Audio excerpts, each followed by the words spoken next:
करेंगे पहले क्वेश्चन से, diseconomies of scale is related with. यहाँ पर दिया है कि डिसइकोनॉमीज जो होता है वो किससे रिलेटेड है, रियल एक्सटर्नल जो है रियल इंटरनल डिसइकोनॉमीज से, या फिर आपका पिक्यूनरी इंटरनल डिसइकोनॉमी से, या फिर आपका पिक्यूनरी एक्सटर्नल डिसइकोनॉमी से, या फिर ऑल ऑफ द अबव। तो यहाँ पर बेसिकली बात करेंगे कि जो आपका जो डिसइकोनॉमीज ऑफ स्केल होता है बेसिकली, इसमें हम क्या देखते हैं कि हमारा जो कॉस्ट होता है वो, अगर हम डिसइकोनॉमीज को देखें, इकोनॉमीज ऑफ स्केल एक होता है आपका डिसइकोनॉमीज। तो डिसइकोनॉमीज में हम देखते हैं कि कॉस्ट बढ़ती है, आउटपुट धीरे धीरे हमारा कम होने लगता है। ठीक है, तो कॉस्ट हमारा बढ़ती है और आउटपुट कम होने लगता है, दैट इज़ व्हाट आपका डिसइकोनॉमीज। अगर हम इस तरीके से आपका LAC देखें, long run average cost curve, तो इसके इस पॉइंट पे जो होता है आपका इकोनॉमीज ऑफ स्केल होता है।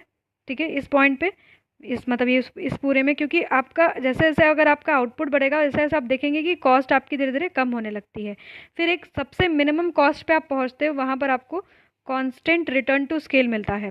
ठीक है, कांस्टेंट रिटर्न टू स्केल मिलता है, और यहाँ पर भी आपकी जो इकोनॉमीज रहती है, फिर उसके बाद डिसइकोनॉमीज बढ़ने लगती है। ठीक है, जैसे जैसे कॉस्ट बढ़ेगा आपका डिसइकोनॉमीज आपको बढ़ने लगेगा। ठीक है, और इस पॉइंट पे हमारा क्या था, CRS था। ठीक है, DRS होता है, और आपका जो है constant return to scale, diminishing return to scale, और आपका इंक्रीजिंग रिटर्न टू स्केल। ठीक है, तो याद रखना है कि इकोनॉमीज जो आपका स्केल होता है, ये जस्ट जो आपका जो एनवेलप कर्व है, जिसको हम लोग LAC भी कहते हैं, उसके इस पार्ट में हम देखते हैं कि हमारा इकोनॉमीज होता है।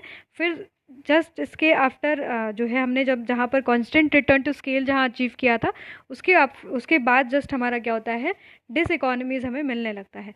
पर ये जो वर्ड आ रहा है बार बार जो है पिक्यूनरी आपका डिसइकोनॉमीज, और सॉरी आपका एक्सटर्नल इंटरनल डिसइकोनॉमीज, तो इसके बाद जो करते हैं वो आपके कौन करते हैं, अल्फ्रेड मार्शल। याद रखिएगा, जब पिक्यूनरी आपका डिसइकोनॉमीज की बात कर रहे हैं वो कौन बात करते हैं, अल्फ्रेड मार्शल। ठीक है, ये पॉइंट याद रखिएगा कि अल्फ्रेड मार्शल ने ही इस चीज़ की बात की थी, और इन्होंने जो है इकोनॉमीज़ को 2 पार्ट में डिवाइड किया था। कौन कौन से पार्ट में आपके, एक आपका इंटरनल इकोनॉमी और एक आपका एक्सटर्नल होता है।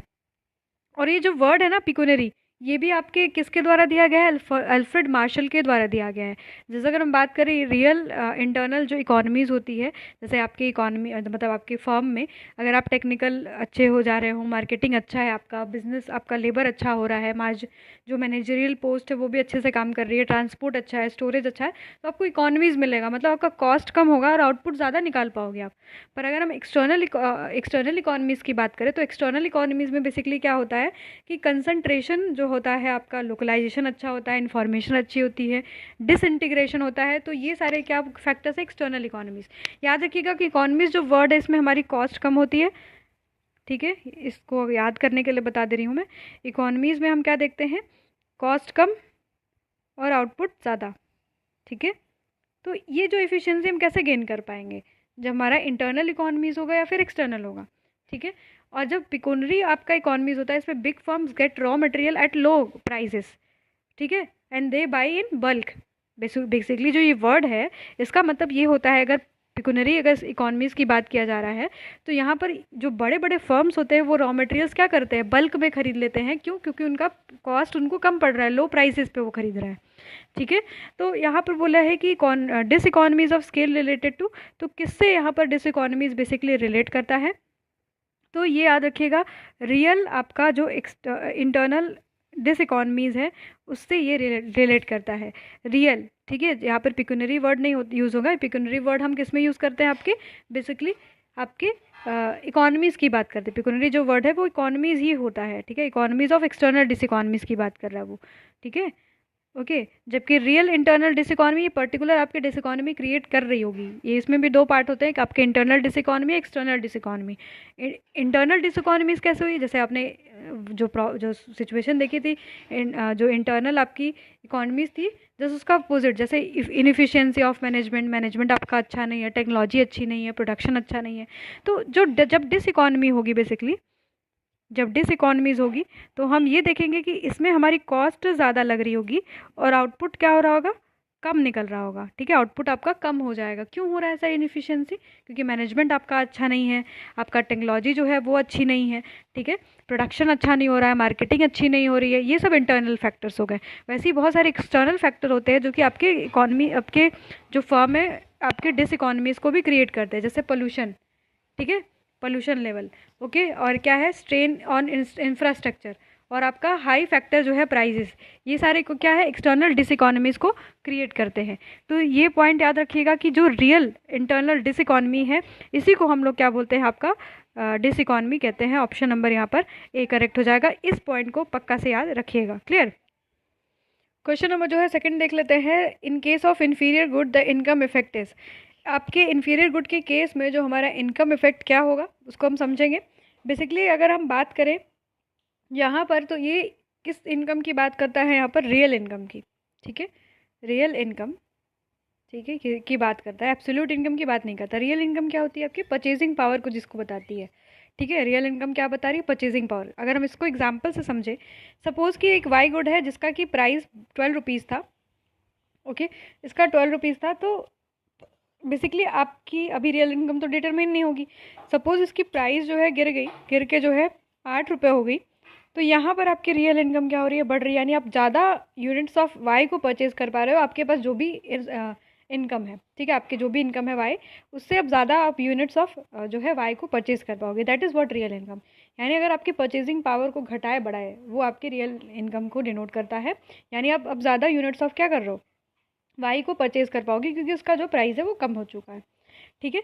तो अगर हम in terms of inferior good की बात करें, तो यहाँ पर हम रियल इनकम को मतलब रेफरेंस देंगे, ठीक है। ऐसा नहीं है कि हम एब्सोल्यूट को देंगे। अगर एब्सोल्यूट का मतलब ये होता है कि हमारी इनकम बढ़ गई, तो हम जो है इन्फीरियर गुड का जो है कंजम्पशन करना क्या करना स्टार्ट कर देते हैं, कम करना स्टार्ट कर देते हैं, ठीक है। तो हम इस टर्म्स में लेंगे तो यहाँ पर तो आपका नेगेटिव रिलेशनशिप हुआ। अगर हम एब्सोल्यूट इनकम की बात करें तो, ठीक है, जो आपके पॉकेट में पैसा उस हिसाब से देखें तो। पर अगर हम बात करें in terms of real income, तो रियल इनकम में क्या होता है, suppose the price of inferior good is decreases, तो यहाँ पर तुम्हारी जब जैसे ही प्राइस डिक्रीज की, तुम्हारा परचेजिंग पावर क्या हो गया, बढ़ गया, यानी तुम्हारी रियल इनकम क्या हो गई, बढ़ गई, ठीक है। जब तुम्हारी रियल इनकम बढ़ गई, तो तुम इस समय अब क्या करते हो, डिमांड फॉर किसका कम कर देते हो, डिमांड आपके जो इन्फीरियर गुड की डिमांड कम कर देते हो। तो कैसा देखा, प्राइस डिक्रीजेस, डिमांड डिक्रीजेस, ठीक है, ओके। तो ये आपका जो होता है इस केस में हमारा जो है पॉजिटिव होता है। आपने समझा होगा ज़रूर से। याद रखिएगा कि यहाँ पर मैं किस चीज़ की बात कर रही हूँ, मैंने दो डिफरेंस यहाँ पर बताया आपको। एक एब्सोल्यूट इनकम की बात की जो आपके पॉकेट में पैसा है, ठीक है, और यहाँ पर रियल इनकम की बात की। रियल इनकम वो होती है, ठीक है, रियल इनकम वो होती है जिससे हमारा जो परचेजिंग पावर है, यानी परचेजिंग पावर से इफेक्टेड होता है, यानी परचेजिंग पावर ही हमारे रियल इनकम को बताता है, ठीक है। इसको भी मैंने समझा। अगर एब्सोल्यूट के सेंस में देखोगे, तो अगर इनकम बढ़ेगी तो आपके इन्फीरियर गुड की डिमांड तुम क्या करोगे, कम करोगे। पर वहीं पर अगर रियल इनकम के सेंस में देखें कि अगर आपके मान लीजिए कि price of inferior good decrease हो जाती है, तो आपकी परचेजिंग पावर क्या होती है, बढ़ जाती है रियल इनकम, यानी परचेजिंग पावर यहाँ पर तुम्हारी क्या हो गई, बढ़ गई, तुम ज़्यादा अब जो है इन्फीरियर गुड को खरीद सकते हो। तो इस वजह से तुम क्या करना स्टार्ट कर दो, क्योंकि तुम्हारी रियल इनकम बढ़ चुकी है, तो तुम उसकी डिमांड करना कम स्टार्ट कर देते हो। दैट इज़ व्हाट आपका इन्फीरियर गुड के केस में ये वाला केस बनेगा। यानी यहाँ पर जो आपका बेसिकली इनकम इफेक्ट होगा वो आपका क्या हो जाएगा, पॉजिटिव हो जाएगा। क्लियर, ये पॉइंट याद रखिएगा, ठीक है, ओके। तो ऑप्शन नंबर यहाँ पर जो सी है वो आपका करेक्ट हो गया। तो अगर हम बात करें नेक्स्ट क्वेश्चन की, यहाँ पर आप इसको हिंदी में देख लीजिएगा। निकृष्ट वस्तुओं की दशा में आय प्रभाव क्या होता है आपका, यहाँ पर धनात्मक होता है। अभी मैंने समझा दिया इसको। Selling cost concept is relevant under. अब जो सेलिंग कॉस्ट है, बेसिकली सेलिंग कॉस्ट को क्या बताते हैं हम लोग, जो आपका एडवर्टाइजिंग होता है, जो हम लोग एडवर्टाइजमेंट करते हैं। तो आप परफेक्ट कंपटीशन में तो नहीं देखते हो सेलिंग कॉस्ट को, क्योंकि सेलिंग कॉस्ट जो होता है परफेक्ट कंपटीशन में, ऐसा नहीं है कि आप एडवर्टाइजमेंट करते फिर रहो होमोजीनियस प्रोडक्ट्स का, ठीक है। तो ये किस में सबसे ज़्यादा आपको रिलेवेंट दिखता है। तो आपके पास तीन ऑप्शन है, तो मोनोपोली में भी नहीं होगा। सबसे ज़्यादा जो आप देखते हो बेसिकली ये जो कंसेप्ट है सेलिंग कॉस्ट का, आपकी किसके द्वारा दिया गया था, चैम्बरलिन के द्वारा, ठीक है। किसके द्वारा दिया गया, चैम्बरलिन के द्वारा दिया गया। चैम्बरलिन ने बेसिकली जो आपका ये कॉन्सेप्ट दिया था वो किस कॉन्सेप्ट के अंतर्गत आते हैं आपके, यहाँ पर मोनोपोलिस्टिक के अंतर्गत आएंगे। क्लियर। तो यहाँ पर याद रखिएगा, जब चैम्बरलिन का जो डेफिनेशन आप देखेंगे, तो चैम्बरलिन ने बेसिकली क्या कहा कि selling cost are the defined as those cost. वैसे तो आपके ओलिगोपोली में भी दिखता है, मोनोपोलिस्टिक में भी देखिए होता है, ये दोनों हम केसेस में देखते हैं, पर दोनों ऑप्शन नहीं दिया। तो अब यहाँ पर आंसर कैसे करना बनेगा हमें। तो याद रखिएगा कि जो चैम्बरलिन ने बोला कि selling cost are defined as the those cost which are incurred by the monopolistically competitive firm to alter the position of shape of the demand curve for a product. यानी आपका जो हम देखते थे ना अभी मोनोपोलिस्टिक कंपटीशन में कि जो प्रोडक्ट्स होते हैं वो आपके कैसे होते हैं, एकदम सब्स्टिट्यूट होते हैं। तो कैसे हम डिफ़र करेंगे, हम आपके शेप, साइज़, कलर, टेक्सचर, इस सब चीज़ों को बदल के करेंगे, ठीक है। तो इस केस में हमारा जो आंसर होगा आपका मोनोपोलिस्टिक कंपटीशन होगा, यानी जो आपका विक्रय लागत अवधारणा की प्रासंगिकता है वो आपकी एकाधिकारिक प्रायोगिकता के अंतर्गत आता है, ठीक है। अगर हम परफेक्ट कंपटीशन की बात करें तो यहाँ पर क्या होता है, आपका large number of buyers and seller, ठीक है, large number of buyers and sellers, ठीक है। यहाँ पर बहुत सारे बायर्स एंड सेलर्स होते हैं, ठीक है। और याद रखिएगा कि यहाँ पर प्रोडक्ट कैसा होता है, होमोजीनियस इन नेचर, ठीक है। कोई भी यहाँ पर आपकी कॉस्ट नहीं होती, कोई भी सेलिंग कॉस्ट यहाँ पर प्रिवेल नहीं करता। आप कभी भी मार्केट में एंट्री एंड एग्जिट कर सकते हो, ठीक है। मार्केट में कभी भी आप एंटर कर सकते हो, एग्जिट कर सकते हो। जो प्रोड्यूसर्स होते हैं उनको परफेक्ट नॉलेज होता है मार्केट का, ठीक है, ओके। कोई भी ट्रांसपोर्टेशन कॉस्ट नहीं होता है, क्लियर। और भी कुछ पॉइंट्स जो भी आपको याद होंगे वो सारे याद रख लीजिएगा। अगर हम बात करें परफेक्ट कंपटीशन की तो इसका जो आपका बेसिकली जो AR होता है यहाँ पर वो AR equals to MR equals to price, ठीक है। MR इक्वल्स टू प्राइस के बराबर होता है, यानी एवरेज रेवेन्यू जो होता है मार्जिनल रेवेन्यू प्राइस के आपके बराबर रहेगा, ठीक है, ओके। तो ये आपके परफेक्ट कंपटीशन का जो है ग्राफ देखने के लिए मिलता है, बिकॉज कि यहाँ पर जो है होमोजीनियस प्रोडक्ट होता है, तो इस वजह से यहाँ पर जो प्राइस जो टेक करती है क्या है, डिमांड एंड सप्लाई के हिसाब से जो फर्म्स होती है वो क्या करती है, प्राइस को टेक करती है। देखिए यहाँ पर ये इन्होंने प्राइस को टेक किया, इस पर मान लीजिए कि 10 रुपये चल रहा है, तो डिमांड एंड सप्लाई के हिसाब से जो है प्राइस को टेक कर लेती है फर्म ए, जो कि इंडस्ट्री में डिसाइड होती है डिमांड एंड सप्लाई के हिसाब से। तो उस केस में हमारा average revenue equals to marginal revenue equals to price के बराबर होता है, ठीक है। तो एवरेज रेवेन्यू कैसे जरा प्राइस के बराबर हुआ उसको समझें, तो हमारा TR डिवाइडेड बाई आपकी क्वांटिटी हो जाएगा। टोटल रेवेन्यू क्या होता है, प्राइस इनटू क्वांटिटी होता है, और divided by Q cancel out हो जाएगा, आपका P के बराबर हो जाएगा। यानी एवरेज रेवेन्यू आपका किसके बराबर होता है, प्राइस के बराबर होता है, क्लियर। वैसे अगर हम मोनोपोली की बात करें तो यहाँ पर आपके सिंगल सेलर होता है, लार्ज नंबर ऑफ बायर्स हो सकते हैं, प्राइस डिस्क्रिमिनेट कर सकता है ये, ठीक है। बहुत सारे जो है 4 बेसिस पे ये प्राइस को जो है डिस्क्रिमिनेट कर सकता है, ठीक है। और इसमें अगर हम बात करें तो यहाँ पर इसका डिमांड कर्व कैसा होता है, आपका डाउनवर्ड स्लोपिंग होता है। जैसे अभी आपने परफेक्ट कंपटीशन में देखा तो ये इसकी डिमांड कर्व कैसी थी, हॉरिजॉन्टल थी। यहाँ पर आपका average revenue and this one is marginal revenue यहाँ पर हो जाएगा। तो एवरेज रेवेन्यू आपका डाउनवर्ड स्लोपिंग होगा, ये हमारा जो है डिमांड कर्व होगा, इसी पे जो है आपका प्राइस सेट होता है, क्लियर। तो ये चीज़ याद है, और याद रखना कि हमेशा जो आपका बेसिकली मोनोपोलिस्ट होता है हमेशा इस रेंज में रहने की कोशिश करता है जहाँ पर इलास्टिसिटी हमेशा ग्रेटर देन 1 होती है, वो वहाँ पर हमेशा प्रोडक्शन करना चाहता है, ठीक है। नेक्स्ट अगर हम बात करें मोनोपोलिस्टिक कंपटीशन की तो यहाँ पर भी large number and buyers and sellers होते हैं, और आपका सेलिंग कॉस्ट यहाँ पर होता है। यहाँ पर इंडस्ट्री आप आराम से एंट्री एंड एग्जिट ले सकते हो, प्रोडक्ट डिफ्रेंशिएटेड होता है, क्लियर। आपका जो है कभी भी कोई भी कंप्लीट नॉलेज नहीं होता है किसी भी प्रोड्यूसर को एंड कंज्यूमर को, ओके। और काफ़ी जो है कंपटीशन होता है, इस वजह से यहाँ पर सेलिंग कॉस्ट प्रिवेल करती है। इसीलिए अपने चैम्बरलिन ने डेफिनेशन में बोला था कि जो आपकी सेलिंग कॉस्ट बेसिकली होती है वो मोनोपोलिस्टिकली कॉम्पिटिटिव मार्केट में ज़्यादा देखने के लिए मिलती है, क्योंकि वही हमारा जो है शेप ऑफ जो है डिमांड कर्व को बताया नहीं, एवरेज रेवेन्यू को बताता है, क्लियर। और ओलिगोपोली में जो होती है डिमांड कर्व डिसाइडेड ही नहीं होती, किंग्ड होती है। किंग डिमांड का कंसेप्ट किसने दिया था, स्वीजी ने दिया था। आपको पता है कि यहाँ पर डिमांड कर्व क्या होता है, किंग्ड इन नेचर होता है, जहाँ पर इलास्टिसिटी ग्रेटर देन 1 होती है और यहाँ पर लेस देन 1 होती है, ठीक है, ओके। यहाँ पर क्या होता है कि जब कोई प्राइस बढ़ाता है तो उसको और अदर फर्म फॉलो नहीं करती हैं, ओके।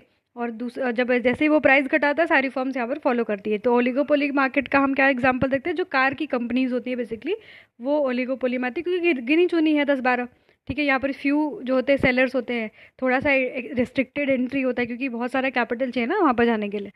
तो ये सारी चीज़ें ओलिगोपोली में है। ओलिगोपोली में हम देखते हैं कार्टेल होता है, और आपका जो है कुलूड करते हैं, नॉन कुलूड जो है कुलूड होता है। कुलूजन में क्या होता है कि सब फर्म्स एक साथ मिलके, जैसे ओपेक कंट्रीज एक साथ मिल के जो है जॉइंट प्रॉफिट मैक्सिमाइजेशन करती हैं। पर ऐसे आप सिंगल भी कर सकते हो, पर आपको कॉम्पिटिट करना पड़ेगा।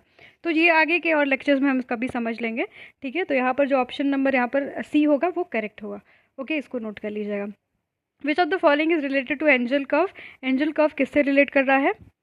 तो अगर हम बात करें जो एंजल कर्व है वो दिया गया था आपके किसके, जो जर्मन स्टैटिस्टियन जो आपके स्टैटिस्टियन थे अर्नेस्ट एंजल, उनके द्वारा ये दिया गया था।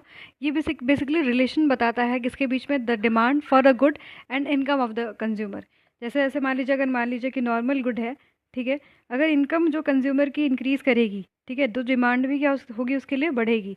ठीक है, तो ये जो हमारा क्या बता रहा है, एंजल कर्व को बता रहा है। ठीक है, if the consumer increases the purchase of the good x, because उसका इनकम भी उसी प्रोपोर्शन में इंक्रीज़ किया है, तो वो हमारा क्या होता है, आपका एंजल कर्व होता है। वो किससे, आप जब आपने बड़ा होगा ना कि जो है इनकम कंजम्पशन कर्व, मान लीजिए ये एक्स है, ये वाई है, सपोज़ कि ये आपका जो है बजट लाइन है, ये इंडिफरेंस कर्व इसको टच कर रहा है IC1 पे।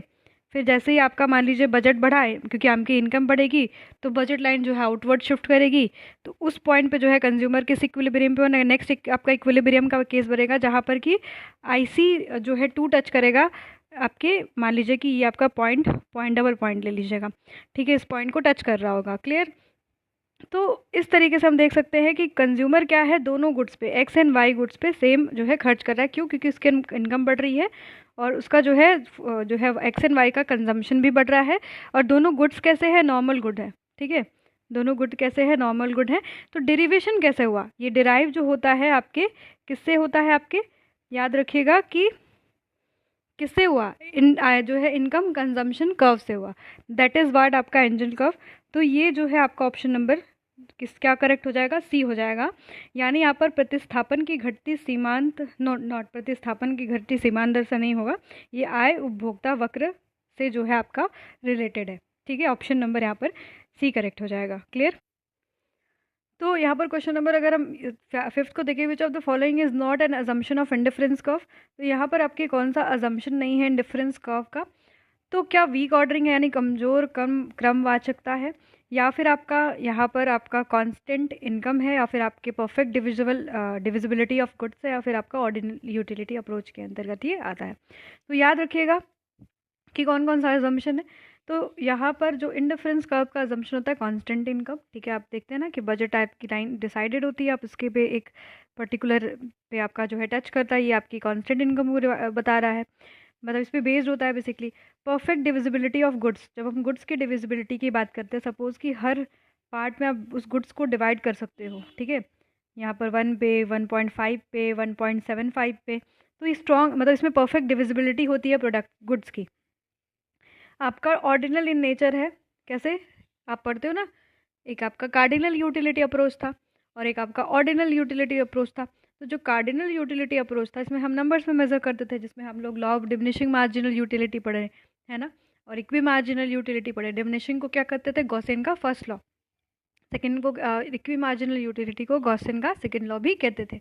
पर हम जैसे ही आते हैं आपके, क्योंकि उसको क्रिटिसाइज़ किया गया, मार्शल द्वारा जी दिया गया था, फिर बाद में आपके सैमुअल्सन, हिक्स एंड सैमुअल्सन के द्वारा आपका क्या दिया गया, जो है आपका ऑर्डिनल यूटिलिटी अप्रोच। तो ऑर्डिनल यूटिलिटी अप्रोच में हम पढ़ते हैं क्या क्या, आपका basically IC indifference curve and reveal preference पढ़ते हैं, जिसमें कि कंज्यूमर अपना प्रेफरेंस रिवील करता है। ठीक है, तो जो है जब हम देखते हैं आपका इंडिफरेंस कर्व, तो उस पर कॉन्स्टेंट इनकम पे बेस होता है, परफेक्ट डिविजिबिलिटी ऑफ गुड्स पे बेस होता है, ऑर्डिनल नेचर पे है, जिसमें हम बेसिकली अपने प्रेफरेंस को ऑर्डर्स एंड रैंक्स में बता सकते हैं। क्लियर?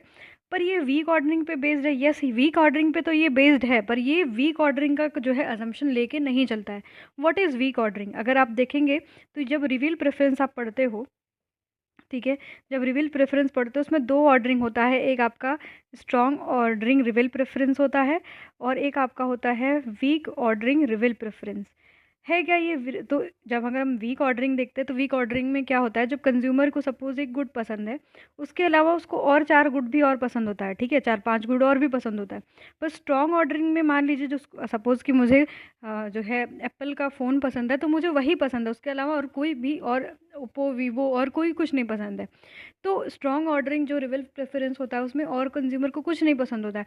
पर ये याद रखिएगा कि ये रिवील प्रेफरेंस का जो है, रिवील प्रेफरेंस आपके स्ट्रॉन्ग ऑर्डरिंग पे ही आधारित होता है।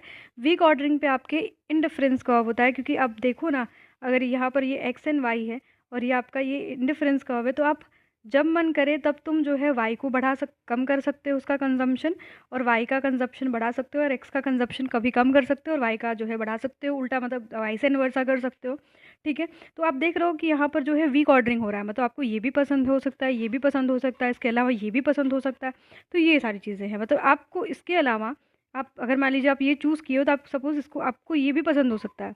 तो एक्चुअली बाद में इसी को क्रिटिसिज्म किया गया ना आपके इसको इंडिफरेंस कर्व को, क्योंकि ये वीक ऑर्डरिंग पे बेस्ड था ना कि स्ट्रॉन्ग ऑर्डरिंग पे। तो इसमें कोई अजम्पशन नहीं है। वैसे तो इंडिफरेंस कर्व आपका वीक ऑर्डरिंग पे काम करता है, इसका वर्किंग जो है आपकी वीक ऑर्डरिंग पे है बेसिकली। पर ये जो इंडिफरेंस कर्व है बेसिकली, ये आपका इसमें कोई भी अजम्पशन वीक ऑर्डरिंग का नहीं लिया गया है। ये आपके बेसिकली रियल प्रेफरेंस देखने के लिए मिलता है। ओके, तो यहाँ पर क्या हो जाएगा, आपका कमज़ोर क्रमवाचकता मिलेगा।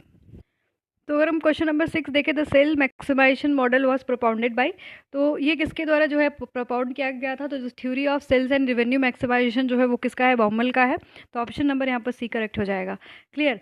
अगर हम बात करें जो है मैरिज की मॉडल की, तो यहाँ पर इन्होंने क्या दिया था, द मैनेजरियल एंटरप्राइजेस। ठीक है, okay, the managerial enterprises. Okay. अगर हम बात करें आपके, तो ये जो है आपके मैरिज का हो गया। पर जो आपके मैनेजरियल डिस्क्रिएशन की बात करते हैं वो आपके विलियमसन करते हैं। तो ऑप्शन नंबर जो बी है उसमें इन्होंने किसकी बात की है, आपके मैनेजरियल डिस्क्रिएशन की बात की है। ठीक है।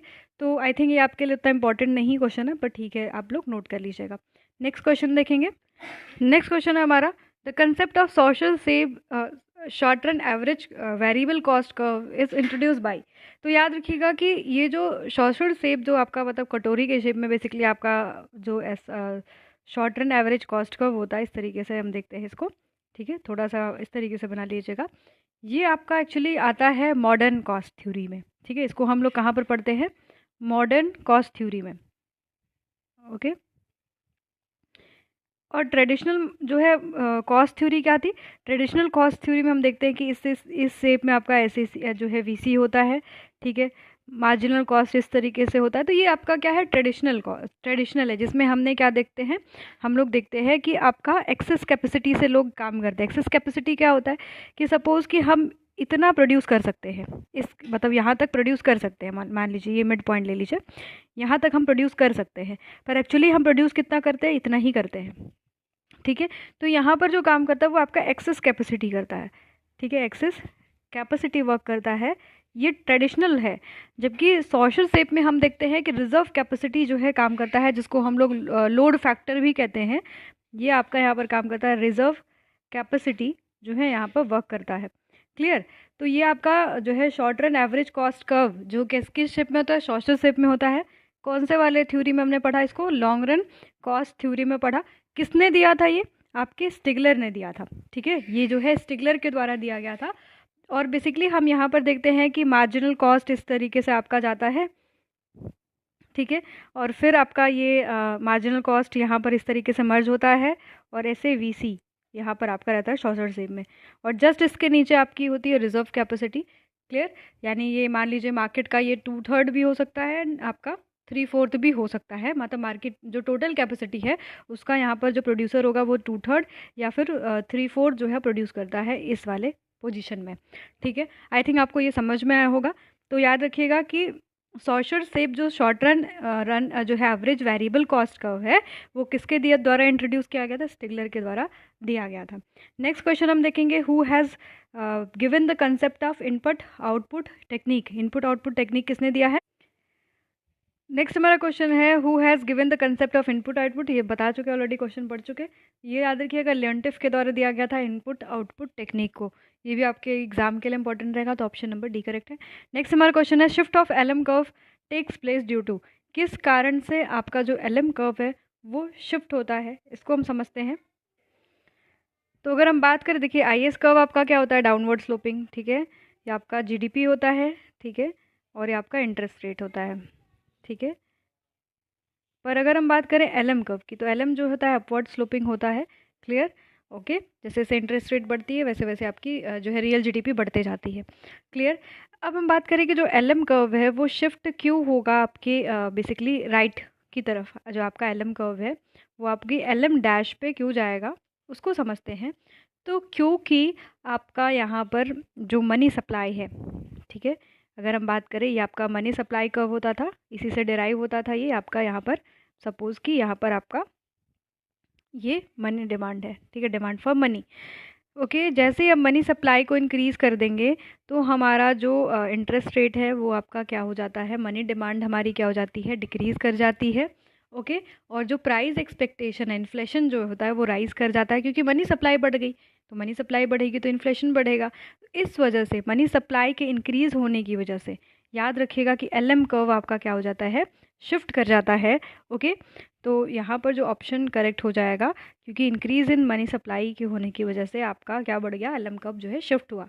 देखिए मैं लिख दे रही हूँ कि LM कर्व शिफ्ट कहाँ, राइट कैसे होता है, राइट वर्ड, क्योंकि आपका मनी सप्लाई हुआ क्या, इंक्रीज़, ठीक है।